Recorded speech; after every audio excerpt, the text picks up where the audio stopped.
Before I get started with the message today, I've got some personal exciting news that I just had to share with you. I've got a pretty big family. I'll tell you how big in just a minute. But it was just yesterday I learned that I became a great uncle. So my nephew, and that's not a joke. I'm a wonderful uncle. I already know that. But yesterday it became official as my nephew and niece-in-law brought a child into the world. And so I am officially a great uncle. And speaking of that, this kind of takes me down a little path that'll set us up for our message today, so just bear with me. But as I think about my family, this now brings 27 people into the category of what I would consider close blood relatives. I have 27 close relatives. This includes my parents, my 4 siblings, the spouses of my 4 siblings, and then all the kids of my siblings, and now a great nephew that I now have also. So 27 people that I would consider just on my side who are in my close family. And the point of me bringing this up today is that when it comes to these 27 people, I get along with them remarkably well. In fact, as I think back to the last 10, 15 years, I can't think of any major or even minor conflict that kind of had us on our heels. And I'm going to give you the secret to this. I've avoided major conflict with my 27 close relatives in one simple way. You see, we have a practice as a family. Every 2 years, we get together for 2.5 days. And that's pretty much all we see of each other. I mean, there's little meetings and little get-togethers here and there, but basically every 2 years we see each other for 2.5 days. So even though I've got really a whole bunch of close relatives that I would say are close to me, in reality they're pretty far. So if you came to me for relationship advice, like, hey, I'm not getting along with my family member, I would be like, I have no idea what you should do. Although I would give you one piece of advice, maybe like move 2 time zones away. Like that's kind of worked for me. Like we're geographically spread out across the country, and for us, that just makes us stay close together. But that doesn't really work in contexts like marriage, does it? When you're especially close to someone, and you spend a lot of time with that someone, it's only a matter of time until some sort of conflict raises its head.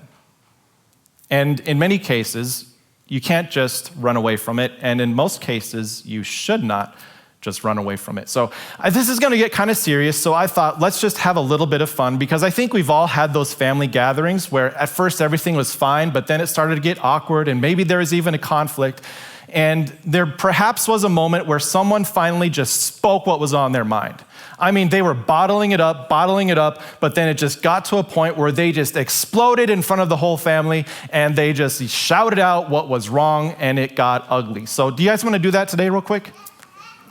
Just get it out. Now, for me, as I think of conflict, I know it can be different, but one of the major causes of conflict is what I'm going to put on the screen next. And so if you just want to internally say this, or if you're watching online, you could say this out loud with me. It's kind of fun, and I think it's a little cathartic just to let it out. What we're all thinking in times of conflict is this: you're getting in the way of what I'd rather be doing. When someone stays at your house for a couple days, it's fun, but after day 3, day 4, it's like they start to get in the way of what you'd rather be doing. Empty nesters, when your kids come back home, it's great for a day or 2, but after a while, you're getting in the way of what I'd rather be doing. And especially in the marriage relationship, there can be times and seasons where the person you're living with is getting in the way of what you'd rather be doing. And I think we would all do much better in life if we would just come clean with this right away. Like before we let it bottle up and get to the point of explosion, just walk up to your uncle and say, you know what, you're getting in the way of what I'd rather be doing right now. And at least we'd all be honest. Here's the first thing, we all know this, but here's the first thing that I want to start with in the message today. The closer that someone is, the more conflict that there can be. Well, this is week 4. This is part 4 of a message series in which we're talking all about relationships, more specifically the marriage relationship. And of all the relationships out there, some of them can be pretty close, but none is closer than the marriage relationship. And of all of them out there, this one has the most potential for conflict. For the sake of those who are single, divorced, widow, widower, maybe think of another person in your life who's a really close relationship, or perhaps a group of people who are among the closest relationships you have. And maybe you know from personal experience that that's where the most potential for conflict is for you. All of us have people who are close. Perhaps you're keeping someone away so that there isn't conflict, but the closer someone is, the more conflict there can be. So this series is called Relationship Goals, and Ben preached weeks 1, 2, and 3, so I'm just stepping in here for the final part. And one thing I've noticed about weeks 1 through 3 is that not once have we looked at a scripture text that talks about marriage. Have you noticed that? So far, it's all been single people thing. And maybe there's a lesson that there really are no marriage issues or marriage problems. It's more single people problems that you bring into marriage. But today, we're going to break that trend. We're actually going to look at a text that mentions marriage. But as I thought through weeks 1 through 3, there was so much good stuff, I wish I could repeat it all for you. But here's the foundational truth that we're looking at for this series. I put it on the screen so I wouldn't forget. Marriages thrive. First of all, marriages will be difficult because you're two people really close together. But marriages thrive when couples work toward goals that build on the foundation of Jesus. Jesus gave that promise that when the wind and the waves and when the storms come, if you are built on him, you will stand. Marriages thrive when you work toward goals that are founded on Jesus and his truth. And today we're going to see that is especially true as we wrap up this series and talk about the nature of marriage itself and why it is that we can get engaged in conflict, whether externally, verbally, or whether it's just an internal conflict that you never quite share. And it has everything to do with how you view the relationship. It has everything to do with the expectations that you bring into this relationship. And quite often these expectations go unspoken and unverbalized. So here's where I want to take you today as we close out this series. I want to show you how your marriage, how your view of marriage, or how you view marriage affects how you handle conflict. And there's a lot of different things we could do. First of all, I think I've already acknowledged this, that I'm not the one to give advice on conflict management. I haven't experienced a whole lot of it in my life, and so this isn't about conflict tools and how to navigate it. There's great books and blogs out there on that. But I do want to get to one principle, one foundational truth that you can build your marriage on, or as you think of your closest relationships, this principle will help you establish a view of your relationships that help you navigate and avoid conflict. Before we get into what Jesus said, just as I look at the world today and as I did some studying and listening to other sermons this past week on the topic, there's really 3 general ways to approach relationships. And this is true of marriage, but I'll just generalize it. This can be true of every relationship. They all start with C, and if you want to take notes, you got 3 C's in your message notes, and so these line up with those. The first one is a consumer approach. Consumer approach says, the reason I'm in this relationship is because of what you do for me. So it's pretty simple, you do for me. Another way to think of this in context of marriage is it's really a casual approach to marriage. It's like the bottom rung on the ladder. The casual approach to marriage is it's just a piece of paper. What's the big deal about getting married? All it is, it's a certificate, it's a piece of paper, it's really no big deal. Consumer type marriage means that if there's anything in it, then it should just provide me with something. Now, not many of us would raise our hands and say, yep, that's the kind of marriage I want, or that's the kind of relationship I want. But what I think is so interesting is that we tend to gravitate into this mindset when we feel that we are being unjustly treated. You know, like at the restaurant, you pay good money for food, but when your food comes in a way you don't want it, you go into consumer mindset. You do for me, or else. And in the darker moments of a marriage or a relationship, you can have that same consumer approach. The second approach is similar, but a little different. It's a contractual or a contract approach. A contract approach says, I will do for you if you will do for me. Another way to think of this is compromise. That could be another C that we throw in there. It's a compromise-based marriage or a compromise-based relationship where neither person is ever really happy, but you just kind of compromise on your happiness and meet each other halfway. And there are some good things to compromise on, but a marriage is not built on compromise. If you're meeting with your growth group this week, this will be a great question to talk about. Like, what are some good areas you should compromise? And maybe what are some areas that you shouldn't? And this is all reflective at the core of a contractual type relationship. I will do for you if you will do for me. Now, before we even get to the third part, the third option here, just notice what's going on here. As you enter into a marriage relationship where you stand up in front of the church or stand up in front of the judge, and you know the two words that you say when the time is right? I do. Do you take him, do you take her to be your spouse? I do. A lot of times when people say I do, in the back of their mind, what they're thinking is, they will do. Or I will do only if they do. What's interesting is this third type sounds so risky. It sounds as if you're just making yourself a doormat for people to walk on. But the third type is the type that Jesus pointed to, and it's a covenant approach to marriage. A covenant approach says, I do.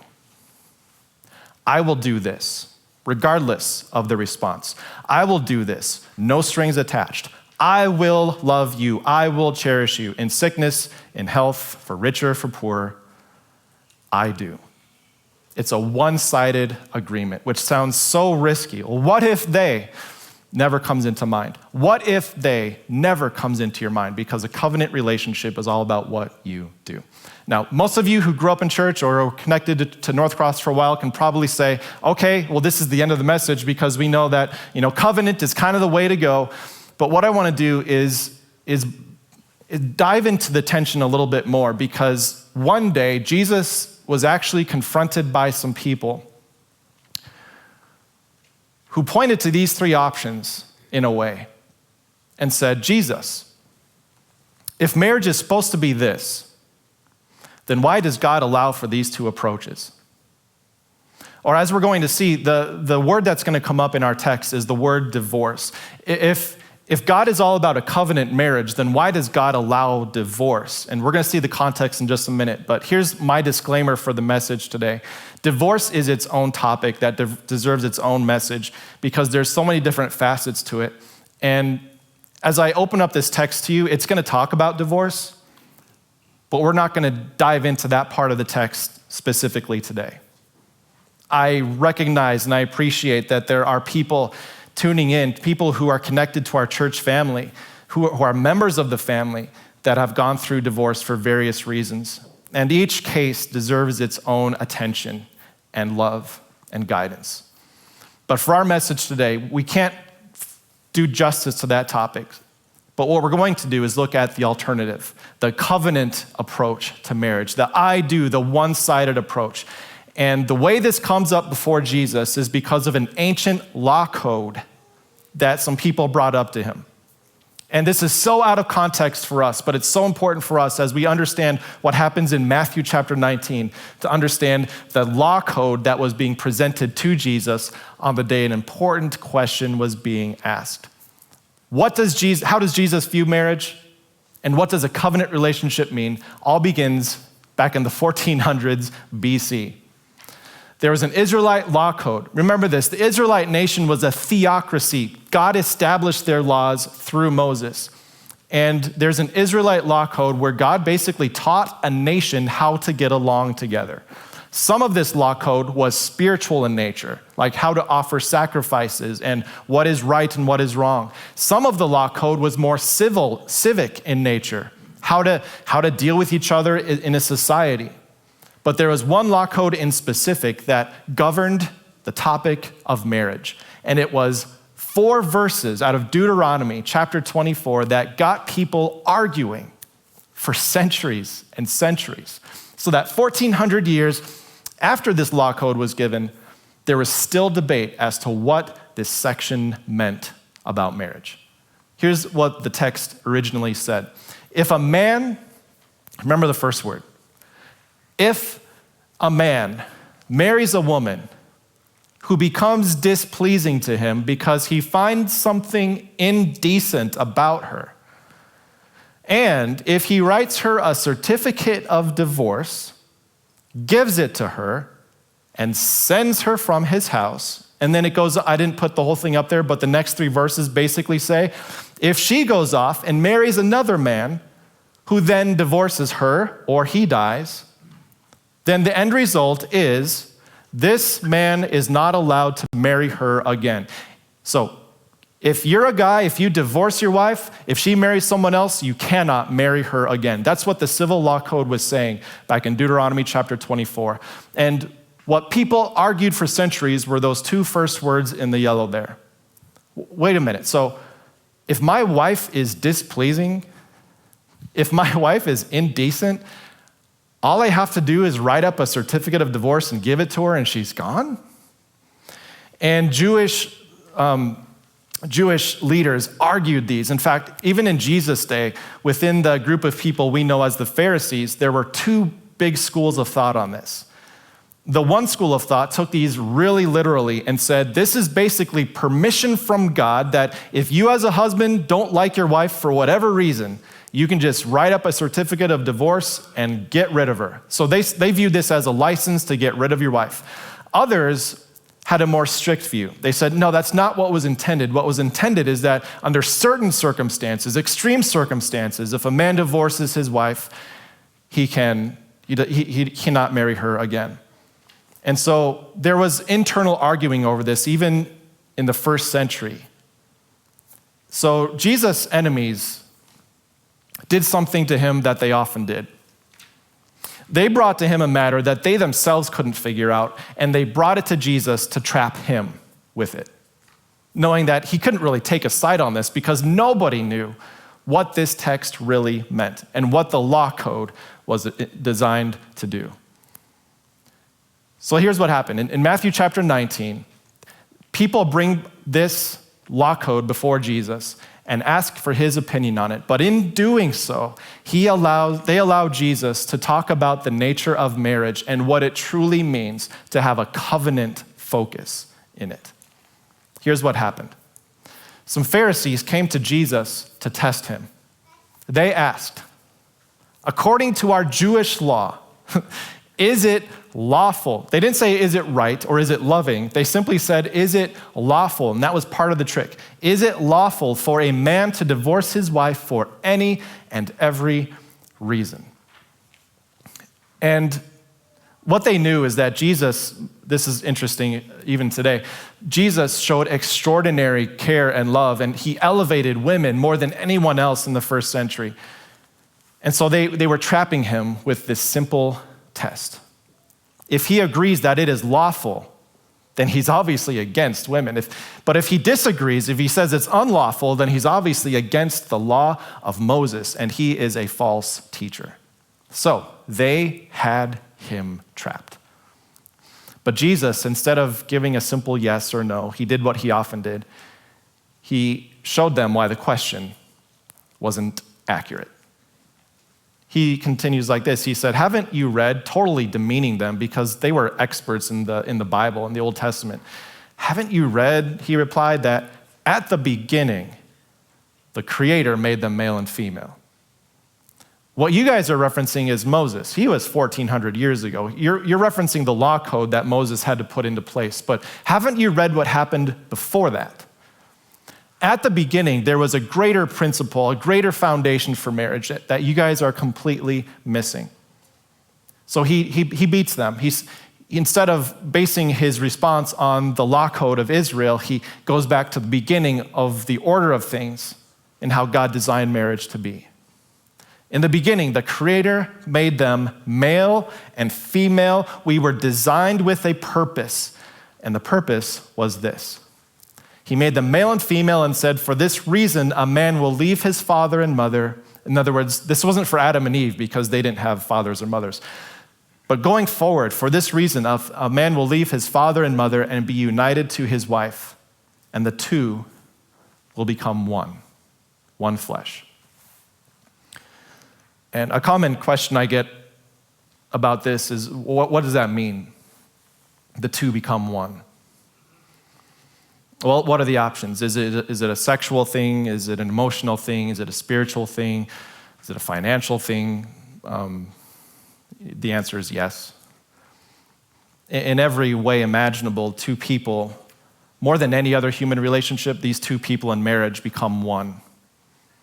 And it's such a close union that as you look at it, and if two people who are married are taken apart, one or both of them will be injured in some way. It's such a close unity that the one to become two again would destroy them both. And so Jesus gives this harsh encouragement, warning, or principle. He says, therefore, they're no longer two, but one flesh. Therefore, what God has joined together, let no one try to separate. This is not the way it was designed to be at the beginning. This brings up the whole idea of the covenant mentality. Just think about what this would do. I'm going to speak to married people first. Imagine what this mindset would do to a marriage.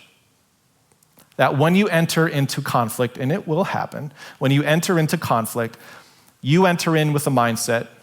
Quite often conflict is, well, you're not doing for me what I want. But what if in that moment you realigned your heart to acknowledge, no, the foundation for my marriage is not what they do for me, it's what I do for them. That's the foundation that I live off of. That is a game changer, to have that mindset as you enter into a marriage and as you enter into conflict. And my quick encouragement, if you're single and potentially becoming married someday, here's the important part. Enter into every relationship as if it was a covenantal beginning. As you think about a potential future spouse, guard that covenant relationship. As you enter into a relationship with someone, keep in mind that this relationship might not last. There might be another one in the future that will be your covenant-based relationship. Reserve that unity of marriage for when you actually enter into that covenant of marriage. And if you're not married, if you're single, if you're divorced, if you're a widow or a widower, as you view your primary relationships in life, your human relationships in life, what would it look like for you to enter into it with a covenant type mentality? It's not what they do for you. It's all about how you can submit for them. What we see from God is, number two, that the original design was for marriage to be a lifelong marriage, a lifelong covenant, where two people independently come together with the promise and with the approach that it's not what they do for me. I'm coming into this marriage because of what I can do for them. Imagine what that would look like with two people mutually submitting to each other in such a way. But this brings up a loophole. Because when it comes to the Old Testament law code that God gave his people, while there were many things that God talked about with regards to marriage, we can't just ignore what Deuteronomy chapter 24 said. Well, what about this man who finds his wife displeasing? Like, why would God allow that? And how should we approach the whole idea of divorce or marriage today? And what does it mean to be in a covenant? And so the Pharisees, after Jesus talked about, the idea that you shouldn't separate what God has brought together, they bring up a good question. They ask, why then did Moses command that a man give his wife a certificate of divorce and send her away? Now, do you remember what Deuteronomy 24 actually said? I don't think Moses was commanding anyone to write up a certificate of divorce. What Moses was saying that is simply, guys, if you do this, if you decide that your wife is displeasing to you, go ahead. Write up a certificate of divorce so that maybe some other gentleman will take care of her in the way that you are unable to do. Back in that time, especially in Moses' day, women were dependent, unlike they are today. An unmarried woman was vulnerable in so many ways, including financially. So if a man, back in Moses' day, if a man would despise his wife to the degree that he would just get rid of her, that was basically a death sentence for her. If he would just kick her out of the house without releasing her from the marriage, she would have no one to take care of her. She would have no house to belong to. And so Moses made this concession. He said, look, if you're going to treat your wife that way, then let's at least give her a chance to be taken care of properly. Write up your certificate of divorce, end the marriage, so that maybe some other man will have the heart to do what you were unable to do. It was a way of preventing abuse in that society. It was a way of preventing neglect to the women that Moses was called to serve. So they're asking, well, why did Moses command? No, Moses didn't command this. The whole idea behind Deuteronomy 24 was not that there was a problem with marriage. The problem, as Jesus said, was with you. And in today's context, we have broadened that. It's not just the men who might have a problem. It's a human problem. It's a people problem. Jesus put it this way. He said, when Moses permitted you to divorce your wives because your hearts were hard. You are kicking your wives out onto the street with no way for them to be taken care of. And so at least Moses gave a pathway for them to be provided for. The reason Moses did this was that he permitted it. He permitted it because your hearts were hard. But Jesus said it was not always this way. It was not this way at the beginning. It's not the way that God wanted it to be. God never wanted hearts to be hardened. He never wanted divorce to be an option. God intended marriage to be a lifelong covenant where two people mutually share that one-sided promise or covenant that I will do for you, I do for you, without expecting anything in return. But because hearts were hardened, people downgraded themselves to the consumer relationship and the contractual relationship. And as soon as things didn't come their way, as soon as a wife or a husband became displeasing, that was all the reason they needed to write up the piece of paper and be done. It was because our hearts are hard that all of us, regardless of a divorce or non-divorce, all of us, our hearts are hardened to the point where we simply enter into relationships expecting things from others. But here's what the law of Moses teaches us. Laws could not create the kind of love that God wanted there to be. God could not make a commandment that would force husbands to love their wives in the way he wanted. God could not evoke a rule or a principle that would force wives to love their husbands in the way that he wanted. Laws can only highlight the problem, and they can only safeguard and protect those who are vulnerable to the problem. But ultimately, this is not the solution.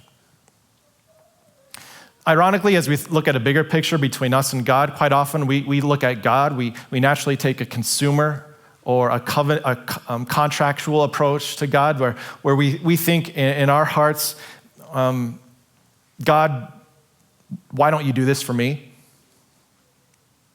Sometimes we increase that to the contract level. God, if you do this for me, I'll do this for you.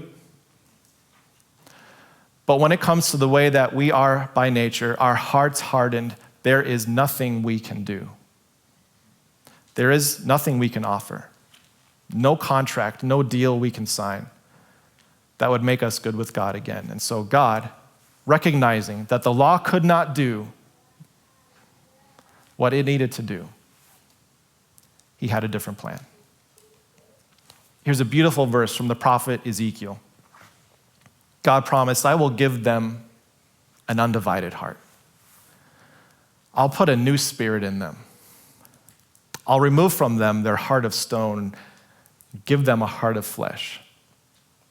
Then as the passage goes on, it talks about how the people would then just naturally want to keep God's laws, recognizing the beauty of them and the purpose of them. But God's promise to his Old Testament people was that even though their hearts were hardened in such a way that God had to create laws that protected people who were being cast out, God said, that's just a temporary Band-Aid. One day, I'll give you a new heart.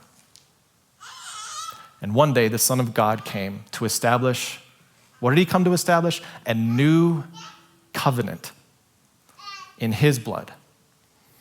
A new one-sided agreement that was not based on commandments, not based on a moral code, and not based on an ancient civic law code. This new covenant was based on his love and his commitment.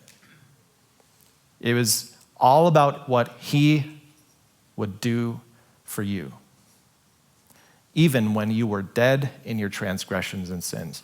This is the amazing covenant that God had with you and me, that though you were dead, he made you alive. Though you were hostile, he became your friend, your Savior. And what we all know, number 3, it took a new covenant to give you a new heart. And this is the foundation for a covenant marriage.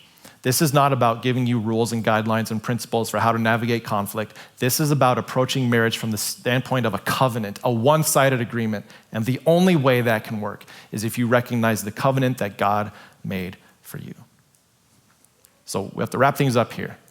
But at the end of each of our messages in this series, we've wanted to take a real practical look at what this means for you. And for this message, as we talk about approaching it from a covenant standpoint, maybe the big takeaway is a personal mindset change. When you start to enter into conflict, here's what I know, you're gonna wanna blurt out whatever's on your mind, which is not good. If you blurt out whatever's on your mind, you're just gonna say something like, you're getting in the way of what I really wanna be doing.